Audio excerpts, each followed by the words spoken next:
Hi guys, I'm Blimey, welcome to the channel. So I decided I was going to start doing some voiceover commentaries on wars, and this is a big one for us because we're going against GT40. I've got 5 fights this war, and I'm going to be starting out on lane 4, section 1. I got this Ikaris using Tigra here. And there's a couple things you just kind of have to be careful of. There's long distance relationship, which can apply weakness debuffs. That can interfere with Tigra. You do not want to have those weakness debuffs up when you're trying to throw like your special 2, and it won't be unblockable. That can cause a whole lot of issues, so we're going to try and do what we can to avoid that. Other thing to notice is that your neutralize won't actually stop him from getting his energized buffs on your light attacks because he has increased defensive ability accuracy. So here I kind of just started out with a heavy attack. I wanted to kind of keep him at a distance. Then I baited heavy to get some ruptures, punished a special 1, and just nuke with a special 2.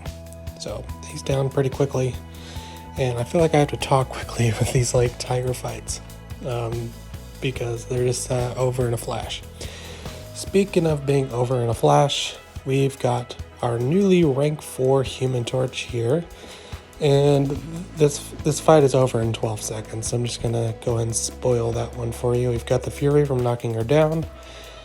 Get a couple of our medium, light, medium combos. One more, and there you go. Power Sting, 12-second fight. So I was kind of hesitant to do Torch rank 4 for quite a while because he's already so powerful, but that felt pretty good. So now we are going over to path 3, section 2. I've got this Nimrod on the node that will give you bleeds if he has an armor up. So this is our one Claire fight here. It's a pretty slow fight, but it's incredibly safe. So I don't mind, I have a rank 4 Claire. We'll just go ahead and, grind through it and get it done. I'm in this fight. I start out with a couple of heavies just to gain some extra power and stuff, and some extra, the nullified charges. I already forget what they're even called. But I had MD turned off for this. I don't have to place any mystics anymore on defense, so I used to run MD5, which would have sped this up a little bit. Right now I'm just kind of going for basic combos and special 2. I wonder if maybe using just heavy attacks and special 3 would have been faster. I don't know. I was kind of just playing the safe bet, getting rid of his armors and staying in bleed phase, not worrying about the time, and he will go down slowly but surely. Not much else to say about this fight.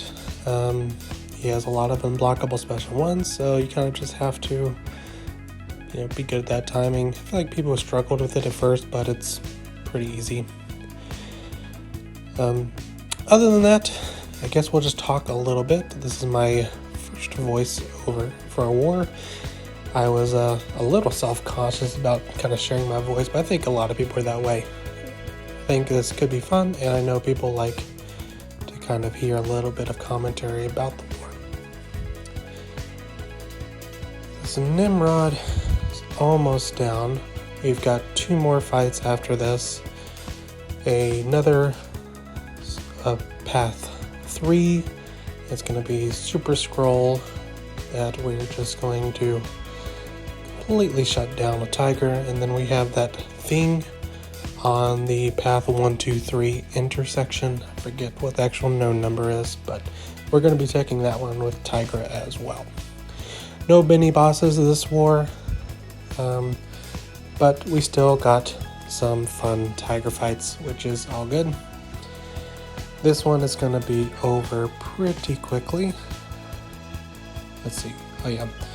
I wanted to go ahead and use an advanced power boost, mostly for a thing on the next fight, because he has that block penetration combat strike counter thing that I kind of wanted to get to a special 2 pretty quickly, so I would have to not deal with that quite as much. But For this little Super Skrull, yeah, we're just going to bait out one heavy, give us a punish, and yeah, special 2 is just going to nuke him faster than almost anything.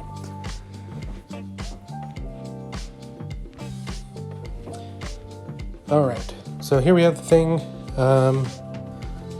Probably has the most chances for things to go wrong. I mean, you always have to kind of mind those rock stacks. You don't want them to be at 15 rock stacks and lower than bar power without a neutralize up. So as long as you've had like a little bit of practice against thing with Tigra, this is a pretty straightforward fight. He's gonna get some regens here, but that's gonna be fine. Like, it'll slow it down at first, but you know, we're gonna have all of those rupture debuffs up. We've got max despair, and the damage over time is just gonna blow past it anyway. So yeah, there we go. We are taking advantage of a lot of like heavy counters and special counters, and that's keeping our power fueled. Lots of ruptures. Send out another special 2. And we're just doing really good damage without worrying about any of things mechanics. There you go, another heavy counter, and go one more special 2. I'm in assassin's range, and he's just gonna go down. So that was my war against GT40. It was pretty easy fights for Tigra, but they weren't necessarily some of the standards. Some alliances might not choose to use her on path 4, and then there's always that thing who, you know, it can mess up some people. But it was fun. I got to try out my rank for Torch, and always get those Tiger fights. Again, right now we're still tied at 0-0, so wish us luck. If we could get a win against GT40, that would be a check on my bucket list. Other than that, thanks for watching. Hope you enjoyed. Let me know if you want to hear any more commentary on the wars in the future. And take it easy, guys.